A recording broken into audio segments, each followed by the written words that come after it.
আসন্ন ঈদ উল ফিতরকে সামনে রেখে রাজধানী যাতায়াতে স্বস্তি আনতে চালু হয়েছে নতুন এক উদ্যোগ। দক্ষিণ অঞ্চলের ঘরমুখো মানুষের চাপ কমাতে নতুন করে সাজানো হয়েছে বছিলা লঞ্চ ঘাট।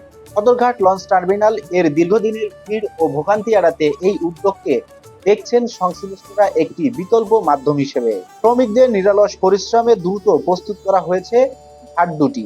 যাত্রীদের সুবিধার জন্য বাড়ানো হয়েছে নিরাপত্তা ও ব্যবস্থাপনা।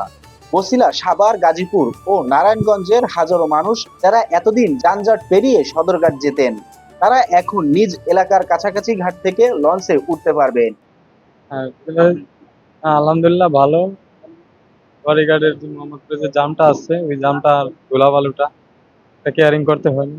এখানে আলহামদুলিল্লাহ মানুষ সুস্থভাবে যেতে পারতেছে। এই বিষয়টা সব মিলিয়ে আলহামদুলিল্লাহ ভালো। হ্যাঁ, এটা কন্টিনিউ থাকুক, কারণ মোহাম্মদপুরে অধিকাংশ মানুষই ভোলার। হ্যাঁ, মোহাম্মদপুরটাকে ভোলার আস্তানা বলা হয়।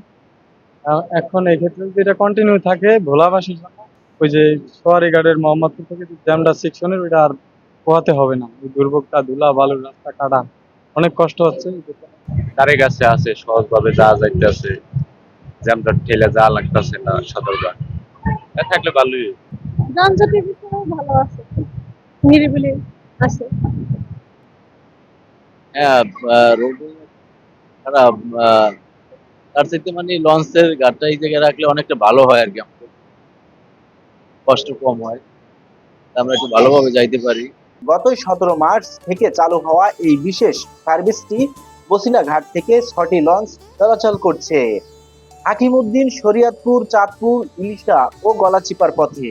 অন্যদিকে শিমুলিয়া ঘাট থেকে 3টি লঞ্চ যাচ্ছে বরিশাল ও চাঁদপুরে। ঢাকা নদী বন্দরের কর্মকর্তারা বলছেন, ঈদকে সামনে রেখে সড়ক ও নদীপথের চাপ কমাতে এই উদ্যোগ। চাহিদা থাকলে ভবিষ্যতে এটিকে স্থায়ী করার পরিকল্পনাও রয়েছে তাদের। আমাদের ১৭ তারিখ থেকে যাত্রী সেবার জন্য আমরা ৬টি বিশেষ লঞ্চ দিয়েছি এখান থেকে।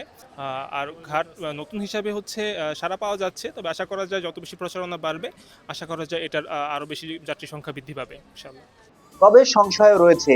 বাংলাদেশ প্রকৌশলী বিশ্ববিদ্যালয় এর এক শিক্ষক বলেছেন, নৌপথে আগে অনেক পরিকল্পনা ব্যর্থ হয়েছে, তাই এই উদ্যোগের কারিগরি সম্ভাবনা যাচাই জরুরি। বিশেষ করে বর্ষা মৌসুমে পানি বাড়লে বাবুবাজার সেতুর নিচ দিয়ে লঞ্চটির চলাচল নিয়ে রয়েছে শঙ্কা ও আতঙ্ক। এদিকে লঞ্চ মালিকদের মতে, পদ্মা সেতু চালুর পর যাত্রী কমে যাওয়ায় এবং জ্বালানি তেলের দাম বাড়ায় ব্যবসা আগেই চাপে রয়েছে। তাই নতুন এই উদ্যোগ কতটা টেকসই হবে তা নিয়ে প্রশ্ন আছে। তবুও যাত্রীদের প্রত্যাশা, এই সেবা শুধুমাত্র ঈদ নয়, সারা বছর চালু থাকুক। মোহাম্মদ সুমন, আমার টিভি, ঢাকা।